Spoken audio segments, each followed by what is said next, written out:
टेट्राहाइड्रोफ्यूरान और फ्यूरान अलग अलग जगह क्यों रखे? क्योंकि फ्यूरान में अब ये जैसी डबल बॉन्ड आए तो एरोमेटिसिटी आ गई ना, इसलिए वो एरोमेटिक के अंदर है। टेट्राहाइड्रोफ्यूरान हमारा एलिफेटिक के अंदर है। ये दिया है पायरीडीन, ये हेटेरो है, ये भी थायोफिन, ये भी हेटेरो है। फ्यूरान थायोफिन सेम स्ट्रक्चर है, यहाँ पे ओ है, यहाँ पे एस है। तो ये क्वेश्चन पूछे जा सकते हैं, नाम दिया जा सकता है, तो आपको याद होने चाहिए। फंक्शनल ग्रुप क्या होता है? फंक्शनल ग्रुप वो होता है जो किसी भी ऑर्गेनिक कंपाउंड में उसकी रिएक्टिविटी डिसाइड करता है कि वो कैसे रिएक्ट करेगा। होमोलॉगस सीरीज, एक पर्टिकुलर फंक्शनल ग्रुप पे कार्बन के नंबर बढ़ाते जाओ तो होमोलॉगस सीरीज बन जाती है। नॉमेनक्लेचर हम सभी को आता है, सबसे पहले एक चेन लो, वहाँ पे फिर लोवेस्ट लोकेन रूल का ध्यान रखो। लोवेस्ट लोकेन रूल अगर फॉलो हो रहा है तो अल्फ़ाबेट का ध्यान रखो। मल्टीपल बॉन्ड को प्रायोरिटी दो। बहुत सारे रूल्स होते हैं, अगर आप नॉमेनक्लेचर की प्रैक्टिस करेंगे तो आपको नॉमेनक्लेचर आराम से आ जाएगा, उसमें बिल्कुल भी घबराने की ज़रूरत नहीं है।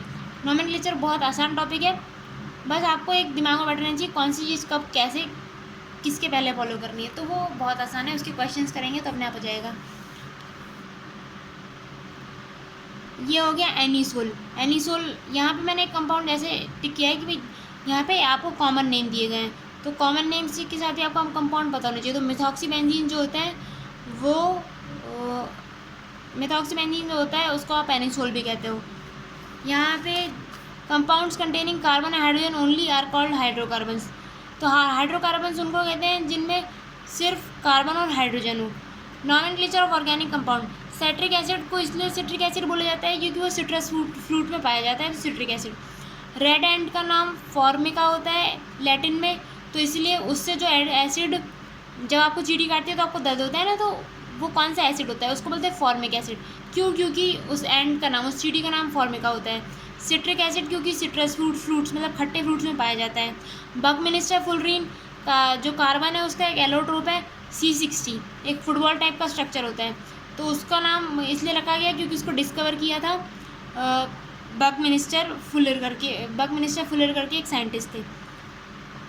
यहाँ पे एक ऐसी, जैसे एनसीईआरटी ने पिछले और इनऑर्गेनिक में टेबल से क्वेश्चन पूछा था, इसलिए यहाँ पे इंपॉर्टेंट है कि आइकोसेन मतलब कार्बन 20, और आपको पूरा फॉर्मूला याद रखने की जरूरत नहीं क्योंकि अल्केन की बात हो रही, एन है ना लास्ट में, तो आइकोसेन मतलब C20, और अगर आप फॉर्मूले में के तो हो जाएगा CnH2n+2, तो C20H42।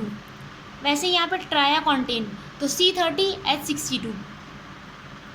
मिथाइल को एब्रिवेट किया जाता है Me, इथाइल को ET, प्रोपाइल को PR, ब्यूटाइल को BR। नॉर्मल रूल्स है यहाँ पे, फट से देख लेते हैं फिर भी एक रिवीजन के लिए। लॉन्गेस्ट चेन सबसे पहले सिलेक्ट करो। Numbering, lowest Loken rule. Lowest Loken rule में कभी भी सम मत करके देखिए कि इस साइड से आ रहा है तो 2 3 तो 5 हो जाएगा, और इस साइड से आ रहा है तो 1 और 5 6 हो जाएगा। नहीं, लोवेस्ट लोकेन रूल हमेशा ऐसे फॉलो करना है, फर्स्ट नंबर छोटा आना चाहिए। अगर आपके पास ऐसा लोकेंट आ रहा है 2 3 और 1 5, ऐसा लोकेंट आ रहा है, तो आप सोचेंगे कि 2 3 का सम करने पे 5 आ रहा है और 1 5 का सम करने पे 6 आ रहा है, तो 2 3 ज़्यादा सही है। नहीं, 1 5 ज़्यादा सही है, क्योंकि 1 5 में जो पहला डिजिट है 1, वो 2 3 के 2 से कम है, इसीलिए आप ऐसे चूज़ करेंगे हमेशा। अल्फा अब लोवेस्ट लोकेंट रूल है, ठीक है, लोकेंट भी सेम आ गया। जैसे मान लो मिथाइल पे भी 3 आया और इथाइल पे भी 3 आया, तो आप पहले इथाइल को लिखेंगे क्योंकि उसमें ई आता है। Lower number is given to 1 coming first in the alphabet listing. तो अगर मान लीजिए 3 2 है, 3 2 नंबर है, 3 मिथाइल को दें या इथाइल को, तो आप देंगे इथाइल को क्योंकि उसका अल्फ़ाबेट में पहले नंबर आता है, वो अल्फ़ाबेट में पहले आता है। Carbon atom of branch chain that attaches to root alkane is numbered as 1। Carbon atom of the branch, तो देखिए जब कोई लॉन्ग चेन में एक ब्रांच लगी है, तो ब्रांच का जो पहला कार्बन है जो मेन चेन से अटैच है उसको आप फर्स्ट नंबर देंगे। जैसे मान लीजिए ये चेन है, तो यहाँ पे अगर लंबा ग्रुप होता कार्बन का, तो आप फर्स्ट जो अटैच है उसको 1 नंबर देते हैं, उसके बाद 2 3, नीचे से स्टार्ट नहीं करेंगे, स्टार्ट करेंगे कार्बन चेन के बाद से। एक बहुत important point, in alphabetical order the prefixes iso and neo are considered to be the part of fundamental name of alkyl group. अब देखिए मैं आपको यहाँ पे एग्जांपल लेके बता रही हूँ। ये जो नाम है इसका, जो आइसोनियो होता है उसको नाम में इंक्लूड कर लिया जाता है। जैसे आइसोप्रोपाइल, तो आइसो जो है वो नाम में इंक्लूड हो गया। यहाँ पे इनके आइसो और प्रोपाइल के बीच में कोई भी डैश नहीं है, कोई हाइफन नहीं है, इनको नाम के साथ कंटिन्यूसली लिखा जा रहा है। In alphabetical order, the prefixes iso and neo are considered to be the part of fundamental name, but the sec, tert and neo are not. The sec and tert are not. Iso and neo does. तो iso neo जब भी आएगा तो वो आपके नाम के साथ कंटिन्यूसली लिखा जाएगा और उसके अल्फ़ाबेट भी मैटर करते हैं। पर जैसे मान लीजिए सेक है, तो सेक का आपको ध्यान नहीं रखना है। सेक में भले चाहे एस आता है पर वो फिर भी वो पहले लिख दिया हमने। लेकिन अगर ऐसा होता iso propyl butyl, iso propyl and 3 butyl, तो फिर ब्यूटाइल को आप पहले लिखते। ठीक है, तो यहाँ पे आइसो और नियो को आप नाम के साथ इंक्लूड कर लेते हो अल्फ़ाबेटिकली, पर सेक और टर्ट को नहीं करते। तो सेक और टर्ट से कोई मतलब ही नहीं है, वो तो आप क्योंकि वो प्रीफिक्स है तो वो आप पहले ही लिख देते हो नाम के।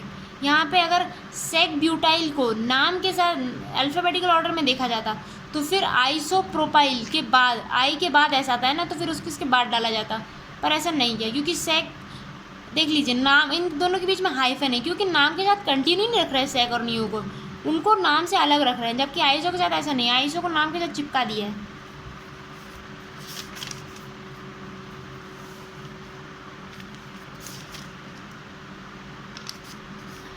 OH ग्रुप जो रहता है वो अगर सोडियम के साथ रिएक्ट करेगा तो हाइड्रोजन गैस निकालेगा। तो होमोलॉगस सीरीज जो अल्कोहल की होगी वो सभी हाइड्रोजन के साथ सोडियम के साथ रिएक्ट करने पर हाइड्रोजन गैस रिलीज करते हैं। Functional group attach to carbon possessing lowest possible number in the chain. तो फंक्शनल ग्रुप अगर अटैच है तो उस पर सबसे कम नंबर आना चाहिए।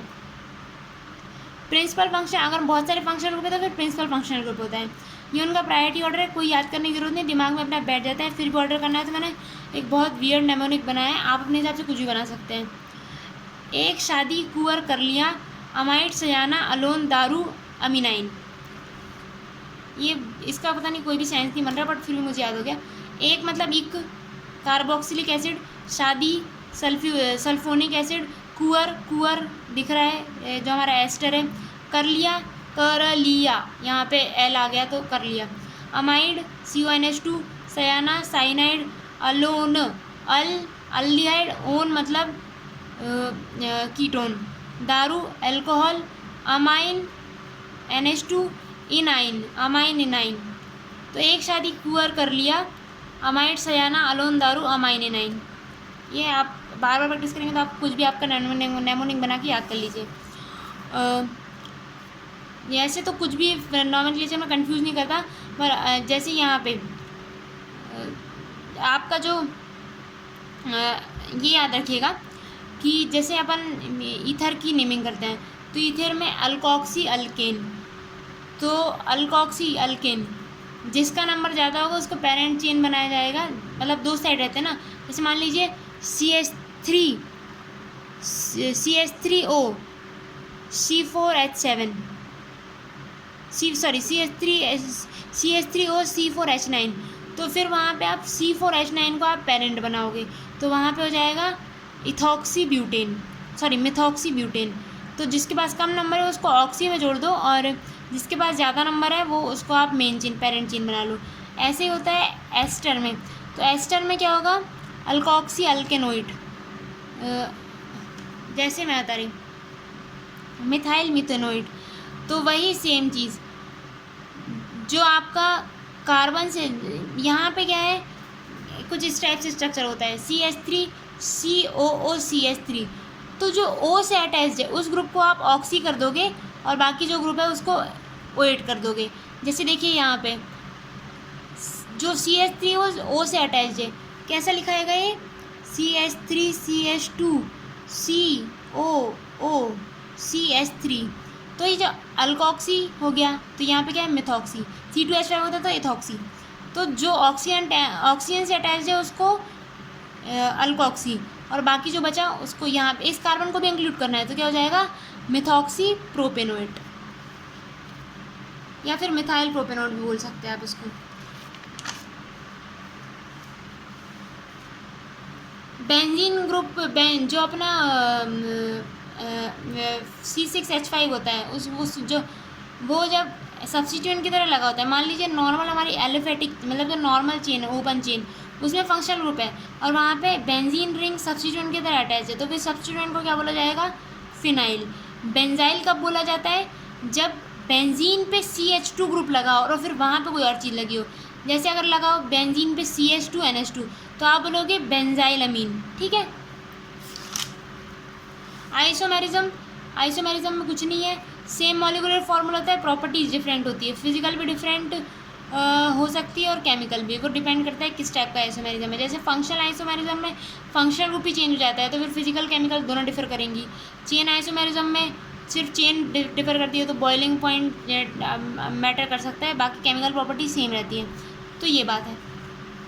स्टीरियो आइसोमेरिज्म दो टाइप के होते हैं, ऑप्टिकल और जियोमेट्रिकल।